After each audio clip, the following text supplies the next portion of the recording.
माँ सरस्वती को प्रणाम करता हूँ और धन्यवाद देता हूँ संचालक महोदय को, जिन्होंने इतनी भीड़ को शांत कर रखा है। और एक मैं हूँ जो अकेली पत्नी को शांत नहीं कर पाता था। गलती उसकी नहीं है, गलती उसकी है ही नहीं। भगवान ने लुगाई चीज ही ऐसी बनाई है जो भूखी रह सकती है, प्यासी रह सकती है, दर्द रह सकती है, बस चुप नहीं रह सकती। हाँ, वो सच बता रहा हूँ भैया, सुबह की नींद और खामोश पत्नी किस्मत वालों को ही मिलती है।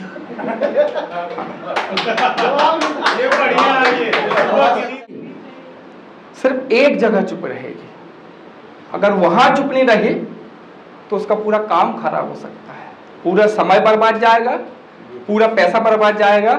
चले दीदी ध्यान दें कि वो घर पे रहती सब पे भारी, वो घर पे रहती सब पे भारी, लेती बोल बोल के जान हमारी। वो घर पे रहती सब पे भारी, लेती बोल बोल के जान हमारी। और शांत सुशील तभी रहती जब, शांत सुशील तभी रहती जब ब्यूटी पार्लर में बैठी हो नारी।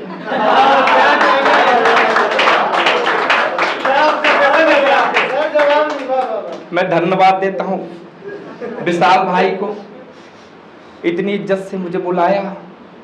काश इतनी इज्जत मुझे मेरे अपने घर में मिलती तो आज छुट्टी के दिन यहाँ नहीं आना पड़ता। हाँ, मैं यहाँ आया इसलिए हूँ और कभी इसलिए बना क्योंकि घर में नहीं बोल पाता। हाँ, अगर घर में ही बोल पाता तो यहाँ बोलने क्यों आता। और एक दिन तो मेरी पत्नी ने पूछा ही लिया, बोली एक बात बताओ कि आप इतना सारा लिख कैसे लेते हो। मैंने कहा छोड़ो, तुम नहीं समझोगी, बहुत दिमाग लगता है। बोली तभी तो पूछ रही हूँ।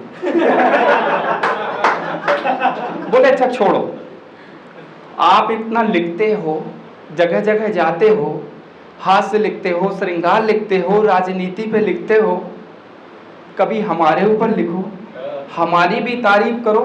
अब मैं ठहरा कभी आदमी, मैं कहा हार मानू। मैंने कहा सुनो, अब दे सर तारीफ करी मैंने भी कि संगमरमर से तराशा खुदा ने तेरे बदन को, वाह करो भैया, कि संगमरमर से तराशा खुदा ने तेरे बदन को और बचा हुआ पत्थर तेरी अकल पे रख दिया। भाई साहब, वो दिन है और आज का दिन है, तब से इशारों में बात हो रही है। हाँ, एक दिन की बात और है, उनका जन्मदिन था तो हमसे बोली कि मेरे जन्मदिन पे गहने देना। अब मैं भूल गया, शाम को आया तो हमसे बात नहीं कर रही। हमका क्या हुआ, बोले हम नाराज हैं। क्यों, मैंने आपसे कहा था कि मेरे जन्मदिन पे गहने देना और आपने दिया खाली डिब्बा। जानते हैं दोस्तों में कितनी शर्म आई मुझे, तो मैंने कहा शर्म ही तो औरत का गहना है पगली।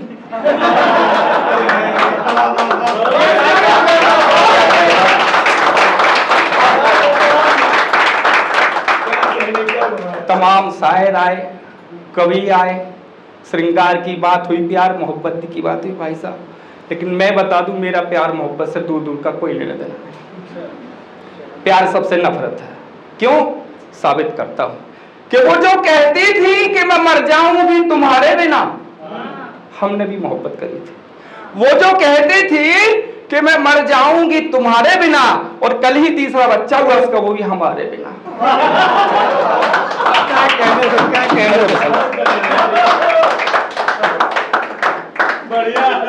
ये डाले रखूं विशाल भाई, विशाल भाई ये डाल के रखूं, इतनी इज्जत की आदत नहीं है, शादीशुदा हूं।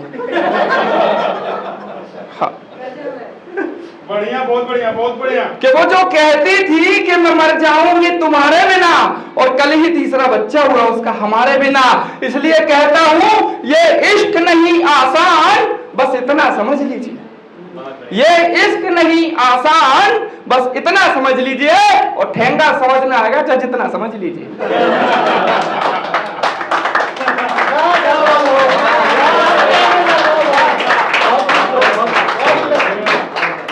अब आप लोगों के लेके चलता हूं एक शादीशुदा आदमी के ख्वाबों की दुनिया में। एक शादीशुदा आदमी क्या सोचता है, क्या देखता है, और शादीशुदा आदमी कर भी क्या सकता है साहब। ज्यादा से ज्यादा ख्वाब ही देख सकता है। हकीकत में तो कभी मुस्कुराते हुए पड़ोसन से बात करते हुए पति नहीं देख ले। इशारे में कहती है चलो घर, अभी हल्दी लगा। कहता क्यों हल्दी क्यों लगानी है, कहीं चोट थोड़ी लगी है। बोले अभी घर भी कहाँ चले हो। हाँ, पड़ोसन से याद आया कि एक शादीशुदा आदमी की ताकत उसकी पत्नी होती है और कमजोरी उसकी पड़ोसन।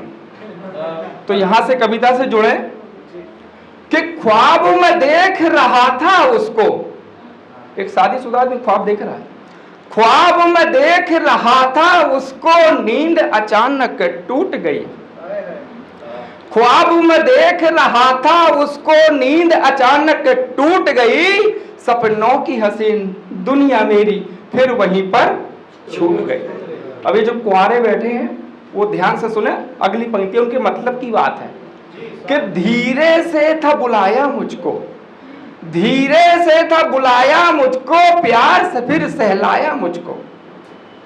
धीरे से था बुलाया मुझको, प्यार से फिर सहलाया मुझको। बोली मैं तो तुम पे मरती हूं, क्या तुम भी मुझ पे मरते हो।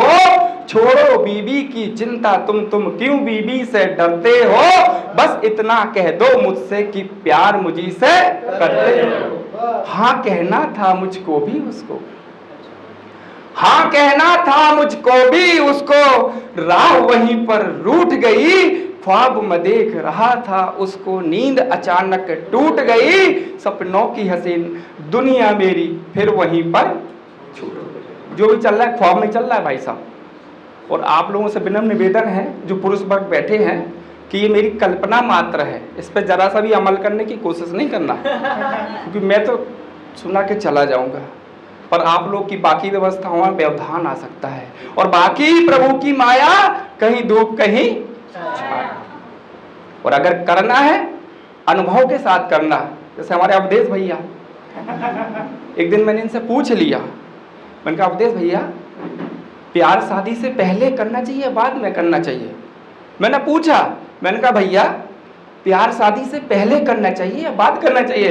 बोले गुरु ऐसा है कभी भी कर लो, बस बीवी को पता नहीं चलना चाहिए।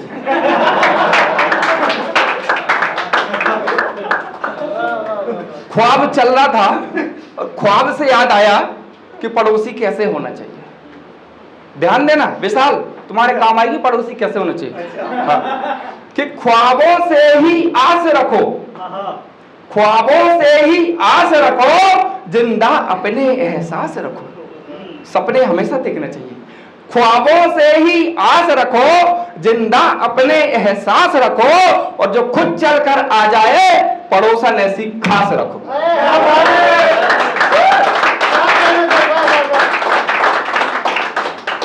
बहुत बढ़िया। अब ख्वाब देख रहे थे तो ख्वाब देखते देखते नींद टूटी।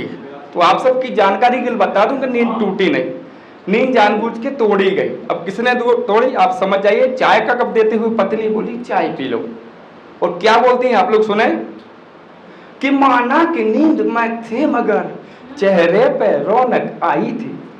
अब अगर अगली पंक्ति में कविता तक पहुंच जाए आशीर्वाद मिले कि माना कि नींद में थे मगर चेहरे पे रौनक आई थी, और मुझे लगा सपने में मिलने मेरी सौतन कोई आई थी।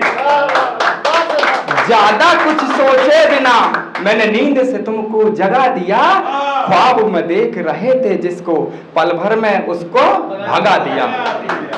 फिर आगे मुझसे बोली कि मैं भी तो तुम पे मरती हूँ, किसी और में तुम ना खो जाओ, बस इतना सा डरती हूँ।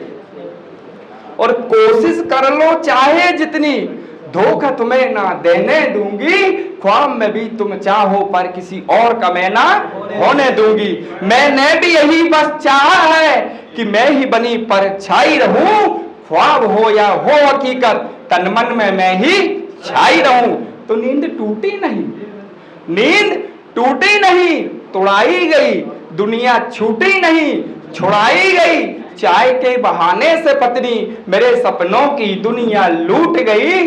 ख्वाब में देख रहा था उसको, नींद अचानक टूट गई। सपनों की हसीन दुनिया मेरी फिर वहीं पर छूट गई। अभी 1 महीने पहले जो है आम चुनाव हुए, वहीं से 2-3 मुक्तक से जोड़ने की कोशिश करता हूँ। अपना स्थानों के विशाल भाई है समय भी ठीक। अभी चुनाव हुए, सबने देखा, गठबंधन चला, इधर का उधर हुआ, वहां से जोड़ने की कोशिश करता हूं कि ये प्यार की नोकझोंक है, कोई तकरार थोड़ी है। ये प्यार की नोकझोंक है, कोई तकरार थोड़ी है। सच्ची मोहब्बत है हमारी, बेपरवाह प्यार थोड़ी है। ये प्यार की नोकझोंक है, कोई तकरार थोड़ी है। सच्ची मोहब्बत है हमारी, बेपरवाह प्यार थोड़ी है। और जो आसानी से टूट जाए वो रिश्ता नहीं हमारा, जो आसानी से टूट जाए वो रिश्ता नहीं हमारा। दिलों का रिश्ता है, गठबंधन की सरकार थोड़ी है। और आगे जोड़ने की कोशिश करता हूं कि उसे छोड़ सकूं मैं इस लायक थोड़ी हूं, उसे छोड़ सकूं मैं इस लायक थोड़ी हूं, उसे समझ न सकूं मैं नालायक थोड़ी हूं। उसे छोड़ सकूं मैं इस लायक थोड़ी हूं, उसे समझ न सकूं मैं नालायक थोड़ी हूं। और छोड़कर उसे किसी और का हो जाऊं, मैं किसी पार्टी का विधायक थोड़ी हूं। आखिरी मुक्तक से अपना स्थान लेता हूं। आप सब जानते हैं कि दिल्ली में कड़ाके ठंड पड़ती, जब भी पड़ती है तो ऐसे में कई लोगों की मोहब्बतें जवा होती हैं, और मेरे जैसे का काम वहां भी खराब है साहब। कैसे खराब है बताता हूं कि वो चाहती है मुझे पर जताती नहीं है। वो चाहती है मुझे पर जताती नहीं है। पाना चाहती है मुझे पर बताती नहीं है। वो चाहती है मुझे पर जताती नहीं है। पाना चाहती है मुझे पर बताती नहीं है। सोचता तो हूं मैं ही इजहार कर दूं उसे, सोचता तो हूं मैं ही इजहार कर दूं उसे, मगर वो है कि सर्दियों में नहाती नहीं। आखिरी 2 पंक्ति मेरे परिचय में कहता हूं, स्थान लेता हूं कि हंसना हंसाना काम है मेरा, हंसना हंसाना काम है मेरा। राजेश लखेरिया नाम है मेरा, अपनाओ अपनों को सदा, बस यही पैगाम है मेरा, बस यही पैगाम है मेरा। बहुत बहुत धन्यवाद।